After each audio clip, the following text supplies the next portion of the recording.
Hi dears, എന്തൊക്കെ എല്ലാവരുടെയും വിശേഷം? എല്ലാവരും സുഖമായിരിക്കുന്നോ?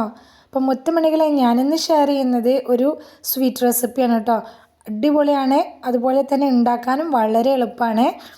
നമുക്കൊരു മധുരമൊക്കെ കഴിക്കണം എന്ന് തോന്നുമ്പോൾ, ഷുഗർ ക്രേവിങ്സ് ഒക്കെ വരുന്ന സമയത്ത് ഉണ്ടാക്കി കഴിക്കാൻ പറ്റിയിട്ടില്ല, എളുപ്പത്തിൽ ഉണ്ടാക്കിയെടുക്കാനും പറ്റിയിട്ടില്ല നല്ലൊരു സ്വീറ്റ് റെസിപ്പിയാണ് ഷെയർ ചെയ്യുന്നത്.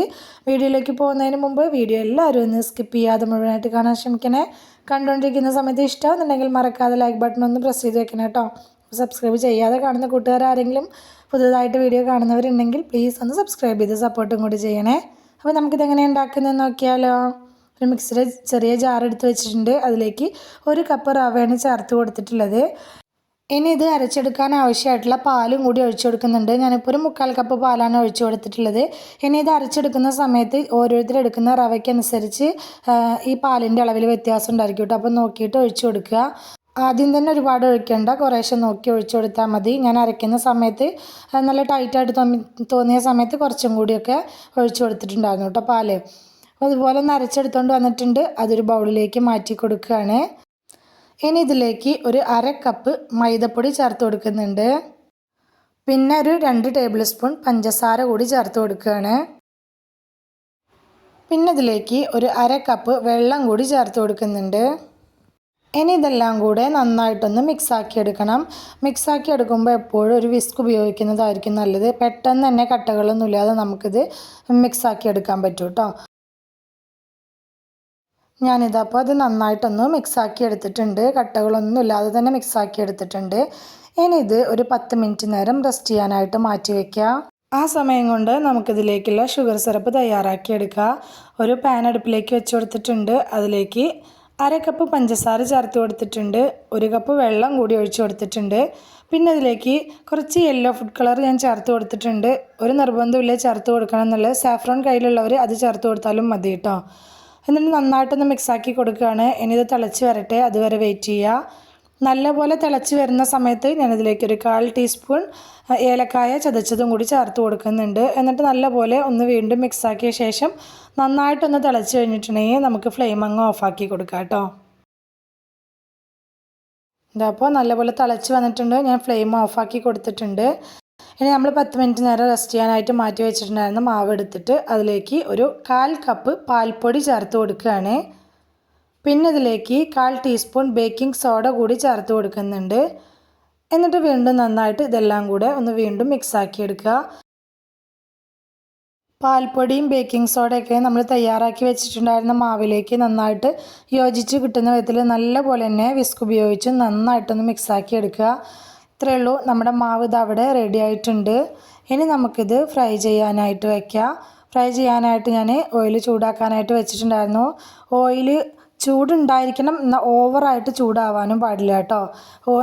അത്യാവശ്യം നല്ല ചൂടുണ്ടായിരിക്കും വേണം. ആ സമയത്ത് ഇതുപോലെ കുറേശ്ശെ മാവ് തവിയിൽ കോരി ഒഴിക്കുക. എന്നിട്ട് ഇതിങ്ങനെ പൊന്തി വരുന്ന സമയത്ത് അതിനെ ഒരു സൈഡിലേക്ക് മാറ്റി പിടിച്ചുകൊണ്ട് അടുത്ത ട്രിപ്പ് മാവ് സ്പൂണിൽ കോരി ഒഴിക്കുക. അങ്ങനെയാണ് ഞാനിത് കോരി ഒഴിച്ചുണ്ടാക്കിയിട്ടുള്ളത്. കാരണം ഞാൻ വളരെ കുറച്ച് ഓയിലാണ് എടുത്തിട്ടുള്ളൂ. ബാക്കി ഉണ്ടാവുന്ന ഓയിൽ വെറുതെ വേസ്റ്റ് ആക്കണ്ടല്ലോ എന്ന് വിചാരിച്ച് കുറച്ച് ഓയിൽ ഉപയോഗിച്ചിട്ടാണ് ഞാനിത് ഫ്രൈ ചെയ്തെടുത്തിട്ടുള്ളത് കേട്ടോ. ഈ ഒരു രീതിയിൽ ചെയ്യുമ്പോൾ 3 എണ്ണം വെച്ച് തന്നെ ഇതിൽ ഒഴിച്ചു കൊടുക്കാൻ പറ്റുള്ളൂ.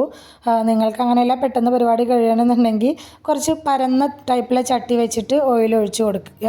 എന്നിട്ട് ഓയിൽ ചൂടായി വരുമ്പോൾ വിട്ട് മാവ് ഇങ്ങനെ കോരി ഒഴിച്ച് കൊടുത്തിട്ട് അങ്ങനെ വേണമെങ്കിലും ചുട്ടെടുക്കുക കേട്ടോ. അപ്പോൾ പെട്ടെന്ന് പരിപാടി കഴിയും. അപ്പോൾ ഈ ഒരു രീതിയിലാണ് ഞാൻ ഉണ്ടാക്കിയെടുത്തിട്ടുള്ളത് കേട്ടോ. വീഡിയോ കാണുമ്പോൾ നിങ്ങൾക്ക് മനസ്സിലാവും.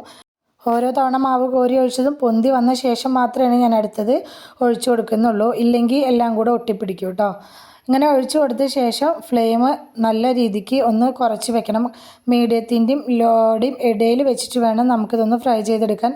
ഫ്ലെയിം കൂട്ടി വെച്ചിട്ട് ഫ്രൈ ചെയ്തെടുത്തിട്ടുണ്ടെങ്കിൽ പുറം വശം പെട്ടെന്ന് കളർ ചേഞ്ച് ആവുകയും ചെയ്യും, ഉൾവശം വെന്ത് കിട്ടുകയും ചെയ്യില്ല. അതിൻ്റെ പേരിൽ ഇത് ഒന്ന് ഫ്ലെയിം കുറച്ച് വെച്ച് തിരിച്ചും മറിച്ചൊക്കെ ഇട്ട് കൊടുത്തിട്ട് വേണം ഇതൊന്ന് ഫ്രൈ ചെയ്തെടുക്കാനായിട്ട്. നല്ലൊരു ഡാർക്ക് ബ്രൗൺ കളർ ആവുമ്പോൾ ഇത് നമുക്ക് എണ്ണയിൽ നിന്ന് കോരി മാറ്റാം. എന്നിട്ട് ആ ചൂടോട് കൂടി തന്നെ നമ്മൾ ഉണ്ടാക്കി വെച്ചിട്ടുള്ള ഷുഗർ സിറപ്പിലേക്ക് ഇട്ട് കൊടുക്കുക. ഈ ഷുഗർ സിറപ്പ് കുറച്ചും കൂടി കുഴിയുള്ള ടൈപ്പ് പാത്രത്തിലേക്ക് ഒഴിച്ചു കൊടുക്കുകയാണെങ്കിൽ അതിങ്ങനെ മുങ്ങി കിടക്കും കേട്ടോ. അപ്പോൾ ഇതിട്ട് കൊടുത്ത ശേഷം ഇടയ്ക്കൊന്ന് തിരിച്ചും മറിച്ചൊക്കെ ഒന്ന് ഇട്ട് കൊടുത്താൽ മതി. ഒരു 2 മിനിറ്റ് നേരം ഈ ഷുഗർ സിറപ്പിൽ കിടക്കട്ടെ. അപ്പോഴേക്കും ഇതിലേക്ക് ഷുഗർ സിറപ്പൊക്കെ നല്ലപോലെ പിടിച്ചിട്ടുണ്ടായിരിക്കും കേട്ടോ. അപ്പോൾ ഇത് പിടിക്കുന്ന ആ സമയം കൊണ്ട് നമുക്ക് അടുത്ത ട്രിപ്പ് ഫ്രൈ ചെയ്യാനായിട്ട് വെക്കാം.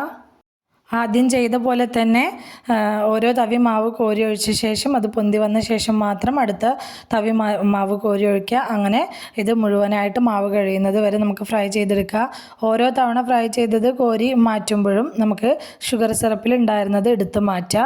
എന്നിട്ട് ഈ ഫ്രൈ ചെയ്തത് അതിലേക്ക് ഇട്ട് കൊടുക്കുക. അപ്പോൾ സ്റ്റവിൻ്റെ അടുത്ത് തന്നെ വെച്ച് ചെയ്യുകയാണെങ്കിൽ പെട്ടെന്ന് തന്നെ ചെയ്തെടുക്കാൻ പറ്റും കേട്ടോ. പെട്ടെന്ന് തന്നെ പരിപാടി കഴിയും. പിന്നെ മാവ് കോരി ഒഴിക്കുന്ന സമയത്ത് ഒരുപാട് തോനെ മാവ് കോരി ഒഴിച്ചിട്ട് വലുതാക്കി ഉണ്ടാക്കരുത് കേട്ടോ. അങ്ങനെ ആകുമ്പോൾ അതിൻ്റെ ഉൾവശം വെന്ത് കിട്ടാനായിട്ട് പാടായിരിക്കും. ഇത് ഫ്രൈ ചെയ്തെടുക്കുന്ന സമയത്ത് ഫ്ലെയിമിൻ്റെ കാര്യവും ശ്രദ്ധിക്കണം. ഫ്ലെയിം അത്യാവശ്യം കുറച്ച് വെച്ചിട്ട് സമയമെടുത്തിട്ട് തന്നെ ഫ്രൈ ചെയ്യണം കേട്ടോ. ഇതപ്പോൾ 2ാം ട്രിപ്പ് കോരി മാറ്റിയ ശേഷം ഞാൻ ആദ്യം ഇട്ടിട്ടുണ്ടായിരുന്ന ഷുഗർ സിറപ്പിലുണ്ടായിരുന്നത് ഷുഗർ സിറപ്പിൽ നിന്ന് എടുത്ത് മാറ്റുന്നുണ്ട്. എന്നിട്ട് 2ാമത് ഫ്രൈ ചെയ്തത് ഇതിലേക്ക് ഇട്ട് കൊടുക്കുക. അതേ രീതിയിൽ മാവ് കഴിയുന്നത് വരെ നമുക്ക് റിപ്പീറ്റ് ചെയ്യാം കേട്ടോ. പിന്നെ ഷുഗർ സിറപ്പിൽ ഇട്ട് കൊടുത്തത് ഇടയ്ക്കൊന്ന് തിരിച്ചും മറിച്ചൊക്കെ ഒന്ന് ഇട്ട് കൊടുക്കും വേണം കേട്ടോ. അപ്പോൾ ഈ ഒരു രീതിയിൽ എല്ലാതും ഞാൻ ഉണ്ടാക്കിയെടുത്തിട്ടുണ്ട്. എളുപ്പമാണ് ഉണ്ടാക്കിയെടുക്കാനായിട്ട്, കഴിക്കാനും നല്ല ടേസ്റ്റ് ഉണ്ട്. ഇടയ്ക്കൊരു മധുരം കഴിക്കണം എന്നൊക്കെ തോന്നുമ്പോൾ വല്ലപ്പോഴൊക്കെ നമുക്ക് ഉണ്ടാക്കാൻ പറ്റിയിട്ടുള്ള നല്ലൊരു റെസിപ്പിയാണ് കേട്ടോ ഷെയർ ചെയ്തിട്ടുള്ളത്. അപ്പോൾ ഷുഗർ ക്രേവിങ്സ് ഒക്കെ വരുന്ന സമയത്ത് നമുക്ക് പുറത്തുനിന്ന് എന്തെങ്കിലും മേടിച്ച് കഴിക്കുന്നതിനെക്കാട്ടിലൊക്കെ നമ്മൾ വീട്ടിലുണ്ടാക്കി കഴിക്കുന്നതല്ലേ നല്ലത്. അപ്പോൾ എല്ലാവരും ഒന്ന് ട്രൈ ചെയ്ത് നോക്കി കേട്ടോ. മക്കൾസിനൊക്കെ ഒരുപാട് ഇഷ്ടമാവും. അപ്പോൾ ഇന്നത്തെ നമ്മുടെ സ്വീറ്റ് റെസിപ്പി എല്ലാവർക്കും ഇഷ്ടമായി എന്ന് വിചാരിക്കുകയാണ്. ഇഷ്ടമായിട്ടുണ്ടെങ്കിൽ മറക്കാതെ ലൈക്ക് ചെയ്യണേ, ഹൈപ്പ് ചെയ്യണേ. നിങ്ങളുടെ അഭിപ്രായങ്ങളെല്ലാം കമൻറ്റായിട്ട് പറയണം. റെസിപ്പി ഇഷ്ടമായിട്ടുണ്ടെങ്കിൽ നിങ്ങൾക്ക് ഉപകാരപ്പെട്ടു എന്ന് തോന്നുന്നുണ്ടെങ്കിൽ നിങ്ങളുടെ ഫ്രണ്ട്സിനും ഫാമിലിക്കും ഒക്കെ ഒന്ന് ഷെയർ ചെയ്ത് കൊടുക്കുക കൂടി വേണേ. ഇതുവരെ കൂടെ നിന്ന് സപ്പോർട്ട് ചെയ്തിട്ടുള്ള എൻ്റെ എല്ലാ മുത്തമണികൾക്കും ഒരുപാട് നന്ദി. എന്നാൽ ശരി, സിമ്പിൾ ആൻഡ് ടേസ്റ്റി റെസിപ്പിയുമായി ഞാൻ വീണ്ടും വരാം. ബൈ.